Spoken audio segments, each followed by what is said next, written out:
Meus irmãos, vocês serão todos a paz do Senhor Jesus, amém? Quero agradecer ao Senhor nosso Deus por esta oportunidade, mas que especial que nós temos de nos encontrarmos em sua casa, para glorificarmos o nome dele. Ele é bom, a misericórdia dele dura para todos sempre, por causa dele que nós estamos aqui, e eu não me canso de dizer tais palavras, porque tudo que temos, tudo que somos é devido à graça de Deus. Disse Davi: se não fosse o meu Deus, os homens já teriam me engolido vivo, já teriam me destruído. Mas graças nós queremos lembrar o Senhor desta noite, porque esta é uma oportunidade especial de estarmos reunidos em tua casa. Eu quero deixar uma palavra para o seu coração, e para esta ministração gostaria de convidá-los para que possam abrir as vossas Bíblias no livro do profeta messiânico Isaías, seu capítulo de número 28, seu versículo de número 20.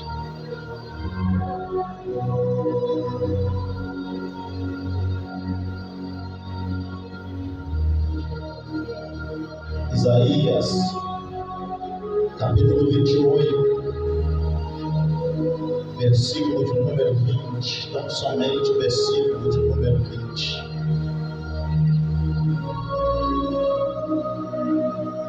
Quando encontraram, podem dizer amém. Abaixa o fundo um pouco, por gentileza. Isaías, capítulo de número 28, versículo de número 20. Está escrito assim.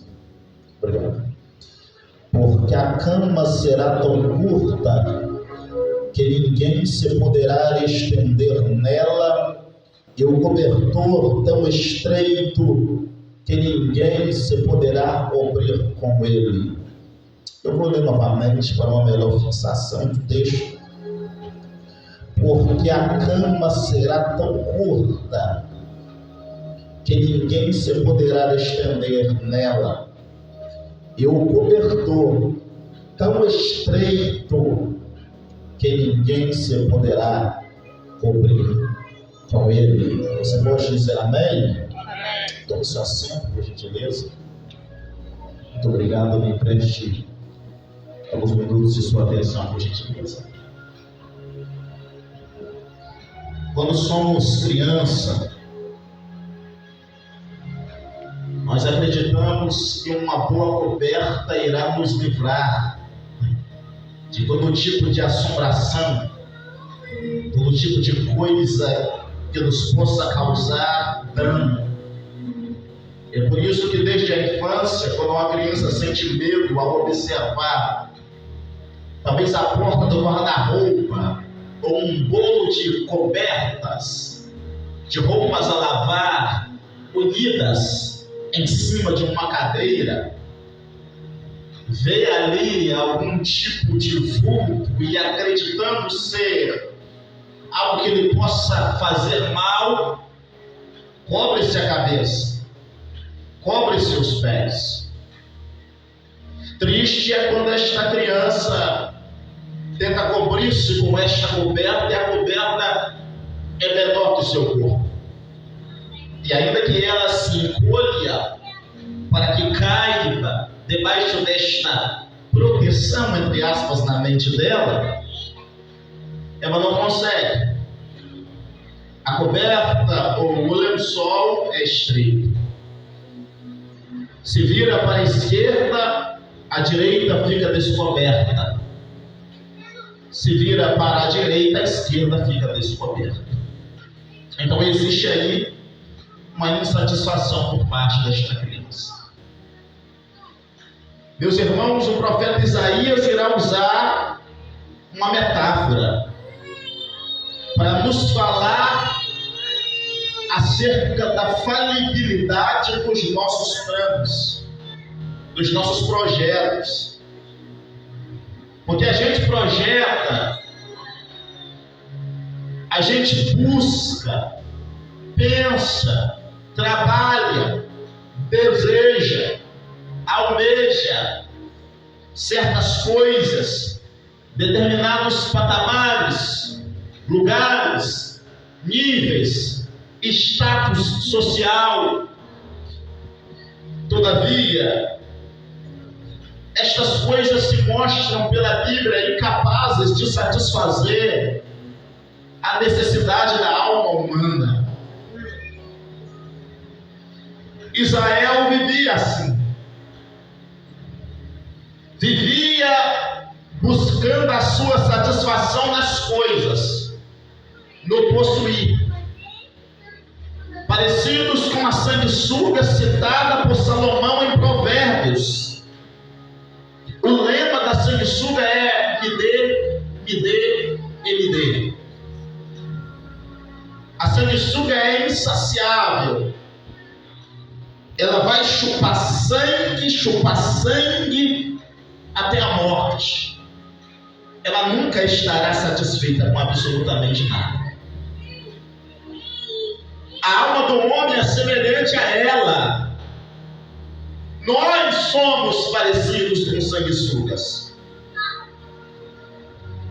Existe dentro de nós um desejo incontrolável de ter, de possuir, de ser, de alcançar. E quando a Bíblia fala acerca do querer, precisamente falando sobre querer enriquecer, que não é um mau desejo, que não é um desejo pecaminoso. Todavia, a Bíblia diz que aqueles que se apressam para enriquecer caem no laço do diabo.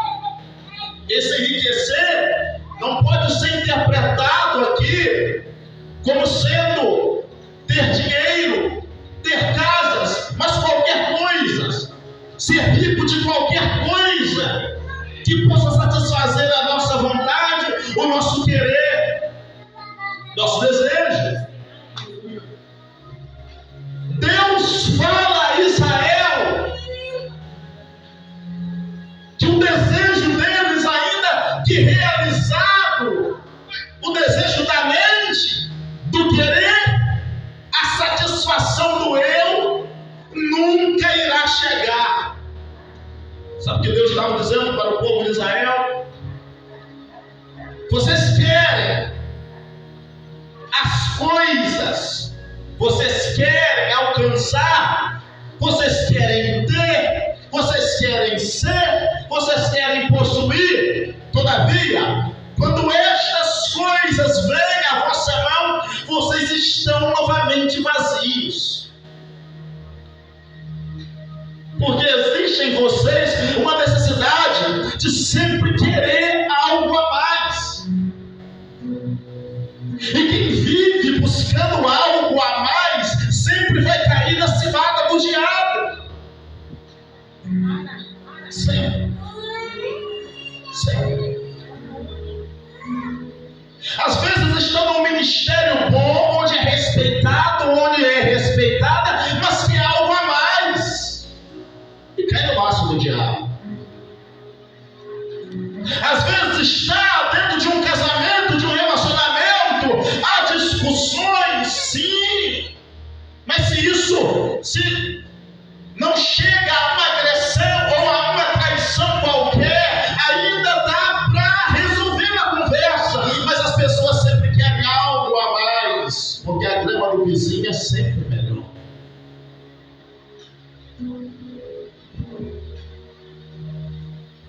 Deus irá alertar este povo, puxando-lhes a orelha e dizendo a eles que tudo que eles queriam, ainda que viesse a mão deles, ainda que estivesse nas suas posses, eles ainda não estariam satisfeitos.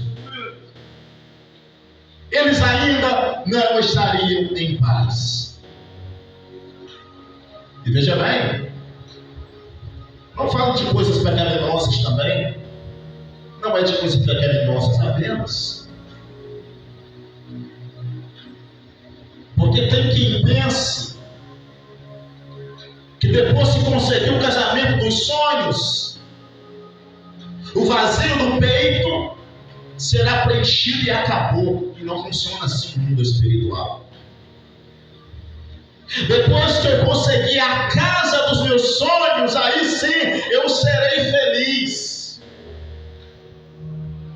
E se não conseguir, vai ser infeliz para sempre. Depois que eu conseguir o emprego dos sonhos, então eu serei feliz, estarei satisfeito. E se não conseguir, serei feliz para sempre. Mas entenda que ainda que consiga, o vazio que está na alma não será preenchido. Por quê? Porque as pessoas estão tentando substituir Jesus no âmago do ser, no interior do coração. Existe uma parte aí que pertence a Cristo. E qualquer outra coisa que você colocar aí se mostrará insuficiente. Aleluia. Sempre haverá espaço. Vê o tamanho de Cristo.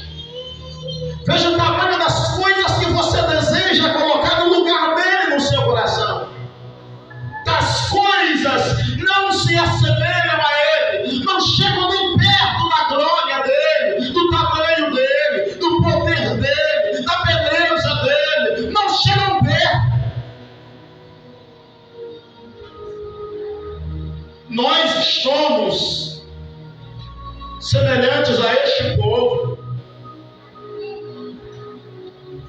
que deseja, está sempre olhando no horizonte e se esquece de aproveitar o aqui e o agora. Entende?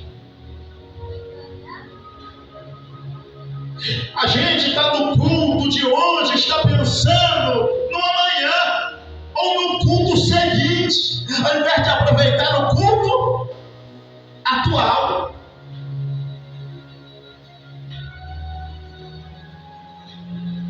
A gente está num local e ao invés de aproveitarmos tudo que este local nos oferta, nos oferece, nós estamos pensando no além, no amanhã, e quando chega o amanhã, nós não nos alegramos no amanhã, pensamos no depois do amanhã, e assim vai a vida. De sofrimento em sofrimento, de insatisfação em insatisfação. As pessoas se enganam ao pensar que quando conseguirem aquilo que tanto almejam, aquilo que tanto desejam, elas irão repousar felizes, em paz e em segurança. E é justamente isto o que o profeta Isaías está falando, sendo usado por Deus. Sem Cristo a vida será sempre assim. É uma vida de cama curta. Você já tentou dormir numa cama menor do que o seu corpo?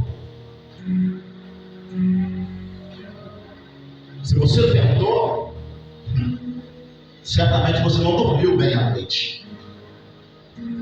Às vezes é comum em uma família muito grande, de que quando um irmão talvez se case, sai de casa, o outro filho herde a cama que pertencia a um outro, que era maior do que ele, que era menor, aliás. Aí você imagina que este irmão é mais velho, nesse caso vai embora, mas ele é menor do que o filho mais novo. O filho mais novo agora vai herdar a cama que pertenceu ao seu irmão. E ele vai deitar sobre esta cama, e essa cama é curta.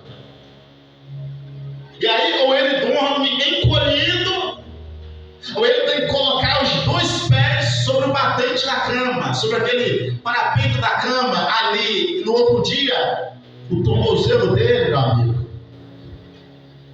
vai estar muito doído. Porque essa cama não comporta o tamanho dele. Não tem satisfação ali.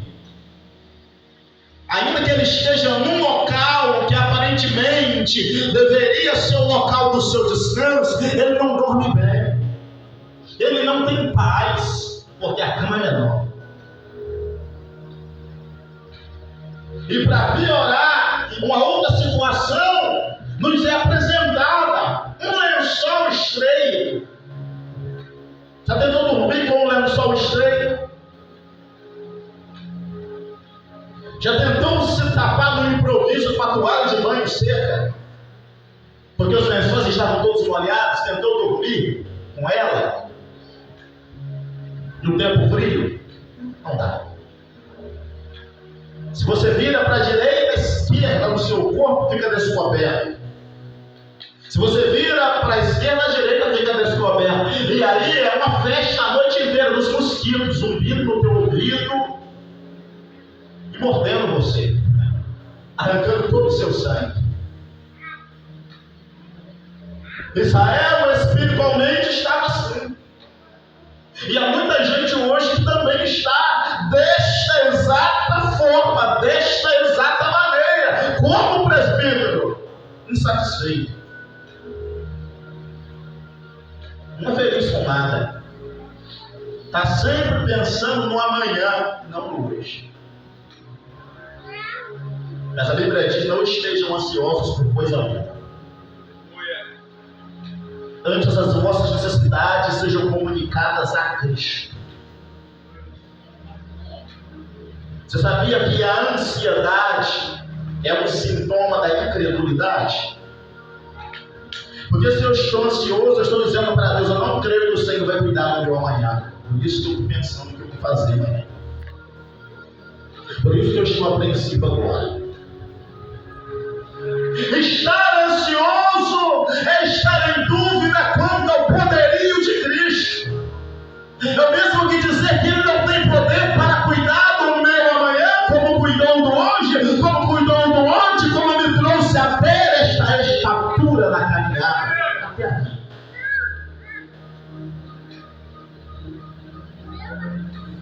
Não existe vida feliz sem Cristo. Se você não colocar Cristo no pódio mais alto de sua alma, você sempre vai ser infeliz. Não existe conta gorda que vai mudar isso, não. Não existe bairro nobre que vai mudar isso, não. Não existe carro do ano que vai mudar essa situação, não. A resposta é Cristo. Sem Cristo, nós estaremos sempre nessa situação espiritualmente, numa cama que é curta, debaixo de um lençol que é estreito. Sempre feliz. Infeliz com a esposa, infeliz com o marido, infeliz com o trabalho, infeliz com a igreja, infeliz com o irmão, infeliz com a irmã, infeliz com tudo e com todos. Infeliz para sempre. Porque não consegue encontrar em Cristo a verdadeira felicidade.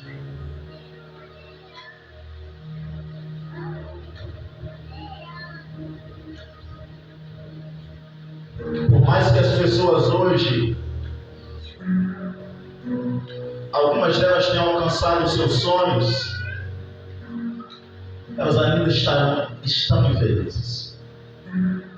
Veja bem, nós cansamos de ver casos na TV de pessoas que acabaram conseguindo o almejado sonho, o alcance dele, o apartamento, a casa própria, mas que depois tiraram a própria vida. A resposta não é a casa. Pessoas que trabalharam, batalharam e conseguiram construir um império de dinheiro, de fortuna, mas que em determinado momento pegaram a arma e apertaram o gatilho contra a própria cabeça. E aí, aonde está a resposta para o vazio que existe na alma, senão em Jesus Cristo? Não adianta. Você sempre vai ser feliz se você não colocar Jesus como fundamento da sua fé. Você vai estar sempre impaciente, vai estar sempre cabisbaixo, vai estar sempre derrotado. Vai viver uma vida de lampejos de felicidade, às vezes feliz, às vezes triste, feliz e triste, triste, feliz, feliz e triste, triste, feliz, feliz e triste, porque Jesus não tem sido colocado como fundamento, como o alicerce da sua felicidade.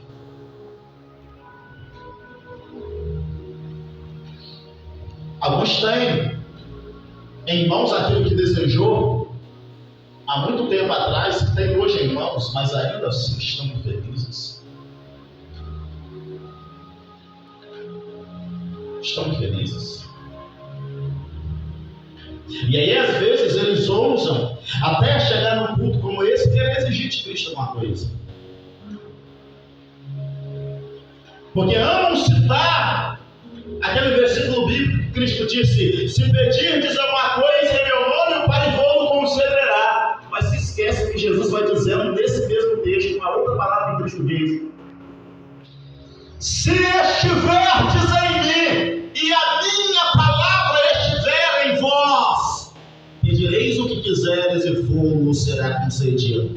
Ei, não é só pedir, não é só exigir, é necessário ter a palavra dele guardada e estar nele. Aleluia, Deus. Mas eu vejo um bando de comedor de feijão com farinha querendo exigir de Deus alguma coisa,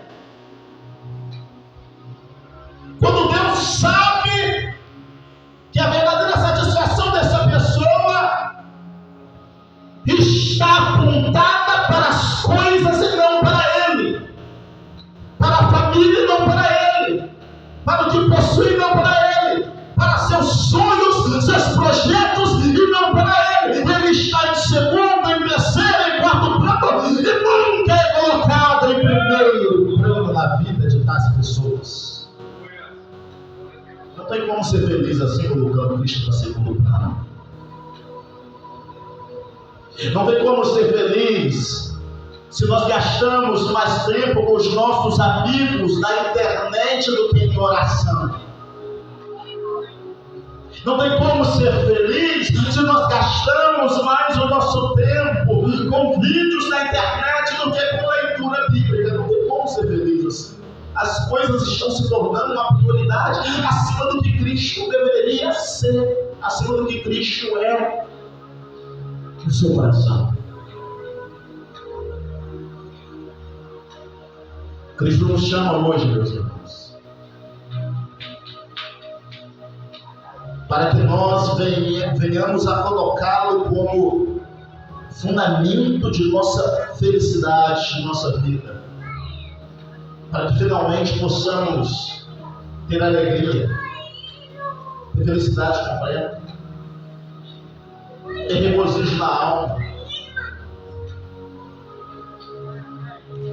Pense aí,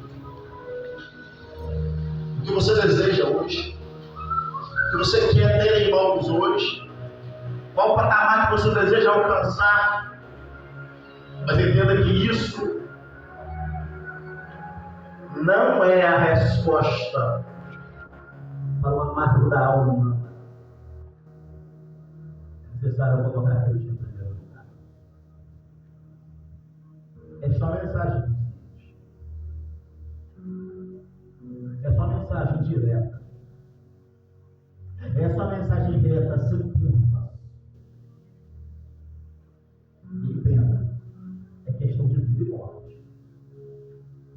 Por mais simples que possa parecer isso, é questão de vida e morte.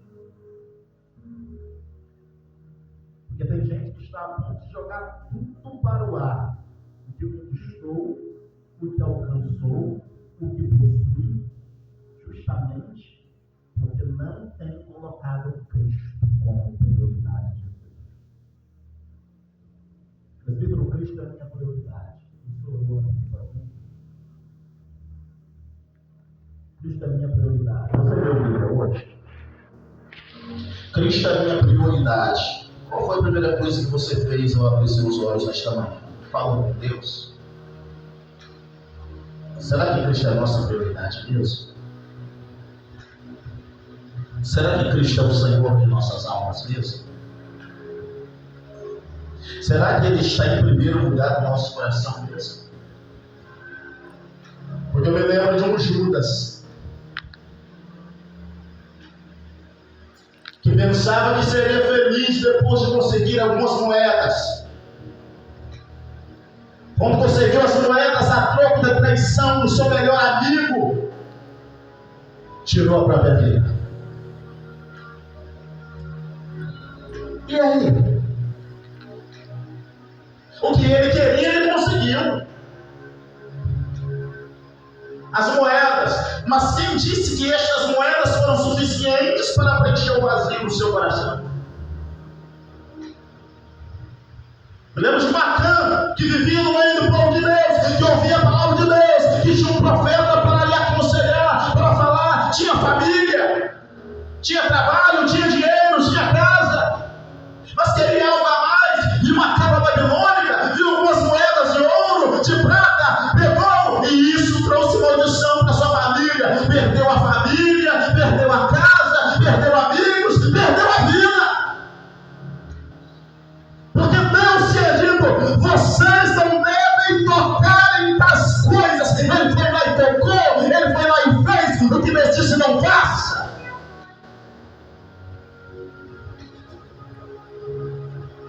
Qual é a prioridade da sua alma? Cristo ou pecado? Se engana não, conclui. Se engana não. Se você pensa que você vai continuar pecando e lendo a Bíblia ao mesmo tempo, pecando e orando ao mesmo tempo, não vai acontecer isso. O pecado vai roubar seu tempo de oração. O pecado vai roubar o seu tempo de leitura bíblica. É assim que funciona o mundo espiritual. Não tem meio termo aqui. Ou você corta a vida de pecados, ou estes pecados irão cortar a sua vida devocional com Cristo. Não adianta. Como pecado, meu amigo, você todo é matar ou morrer. Não tem jeito. Ou você mata a sua carne a cada dia, ou ela vai matar a sua espiritualidade. Não dá para ter uma vida de pecado e santidade. Pecado e santidade. Pecado e santidade não dá. Uma coisa vai substituir a outra. E na maioria das vezes, sabe o que acontece? Que o pecado toma o tempo da oração. Nenhuma pessoa que vive na prática da prostituição tem hábito de ler Bíblia e de orar. Nenhuma. Porque o pecado esvazia a Deus. Nenhuma pessoa que vive na prática da mentira tem o hábito de ler Bíblia e de orar. Porque o pecado rouba esse tempo. O pecado enfraquece. Então vamos substituir esse desejo exacerbado pelas coisas, pelo um desejo ardente de sermos cheios do Espírito Santo de Deus. Porque se você não colocar Cristo como principal fundamento da sua vida, a cama sempre será curta e a coberta sempre será estreita. Não adianta. Você poderá ter a casa dos seus sonhos, poderá ter a mulher mais bonita do bairro, o homem mais bonito do bairro, você vai estar insatisfeito. Pode ter um emprego melhor, vai estar satisfeito também do mesmo jeito. Pode ter na melhor igreja, com o melhor pastor ou pastora, os melhores obreiros, você vai estar insatisfeito, você vai estar triste, você vai estar magoado, você vai estar cabisbaixo. Sempre, sempre, sempre. Como na cabeça, por favor. Senhor, em nome de Jesus, eu peço ao Senhor nesta noite para que o Senhor nos cubra com a tua maravilhosa graça. Deus, nós temos substituído a tua presença no nosso interior, às vezes, e o pecado vai tomando conta. O pecado ele vai avançando, Senhor, quando nós não mantemos a comunhão contigo. Deus, que estas coisas que ainda que desejamos fiquem em segundo plano na nossa alma, que o Senhor ocupe a principal cadeira da nossa mente, que o Senhor governe os nossos sentimentos, porque uma vida sem a tua presença é uma vida desperdiçada, uma vida que não vale a pena ser vivida. A tua palavra diz, Senhor, que todas as coisas nos serão acrescentadas, as demais coisas, mas somente quando nós colocarmos o Senhor como, ó Deus, o fundamento principal da nossa fé. Porque primeiro virá o teu reino, primeiro virá a tua vontade, depois as coisas virão a nós. Mas ainda que estas coisas venham a nós, a principal pessoa em nossa vida. Porque eu me lembro de um Jó que perdeu todas as coisas terrenas, que perdeu a sua família, que perdeu seus servos, que perdeu suas ovelhas, que perdeu suas jumentas, que perdeu seus bois, que perdeu seus camelos, mas ele não perdeu a sua fé, porque o Senhor estava em primeiro lugar na alma dele, e o Senhor recompensou ao Pai, lhe dando tudo em dobro que antes ele havia perdido. Ele peço neste momento, Senhor, que o Senhor possa expulsar de nosso ser todo tipo, Deus amado, de ganância torpe e torta, que deseja ter, e nunca, Pai amado, está satisfeito em tua presença, e nunca está satisfeito em tua casa, e nunca poder, Pai amado, dar liberdade ao teu Santo Espírito, porque está com a mente, ó Pai, no além, porque está com a mente no amanhã, porque está muito atarefado com tantas coisas. Ó Deus, expulsa de nossa alma todo sentimento, ó Pai amado, semelhante ao sentimento de Marta, ó Deus, que procurou as demais coisas, que procurou fazer uma coisa ali, uma coisa pular, mas não estava disposto a aprender a tua palavra, aprender o teu querer. Ó Deus, que o Senhor nos enche do teu Santo Espírito, de maneira tal que possamos caminhar pela verdadeira palavra e pegarmos desejos de orar, não orar simplesmente para cumprir liturgia, não vir ao culto simplesmente para colocar uma pastora, eu fui ao culto hoje, não, vim ao culto para realmente participar, não sei apenas Pai Santo, a Deus da glória, o Deus querido é Pai Santo, o vislumbrador que está acontecendo, não sei apenas alguém que vai observar, que vai olhar os homens da língua esquerda, adorando e exaltando, mas que nós venhamos a entrar também nas águas do teu Santo Espírito, mergulhar também na tua glória, mergulhar também na tua graça, porque meu Deus, o Senhor nos chamou nesta terra, para que sejamos felizes em tua presença, para que venhamos, Senhor, como principal tesouro de nossas vidas, de nossas almas, em nome de Jesus. Santifica a nossa mente, santifica o nosso coração, santifica os nossos sentimentos, para que no medida da nossa caminhada alcancemos ainda mais intimidade para com o teu Santo Espírito. Teu Espírito é santo, teu Espírito é justo, teu Espírito é verdadeiro. O Senhor nos guarda e nos livre de um coração mau, de um coração ímpio, de um coração pecaminoso e distante da tua palavra, distante da tua presença. Em nome de Jesus, eu te peço e agradeço nesta noite, em nome de Jesus. Amém, amém, e graças a Deus. Se Cristo não chegar em primeiro lugar na sua vida, Ele não estará em lugar nenhum. Você vai estar sempre satisfeito. Sempre satisfeito. Sempre satisfeito. Ele não vai estar grato por nada. Não vai estar grato por absolutamente nada. Vai sempre olhar no horizonte. Querer. Nunca vai alcançar a verdadeira felicidade. Deus possa te abençoar em cada decisão e oportunidade. Em nome do Senhor Jesus.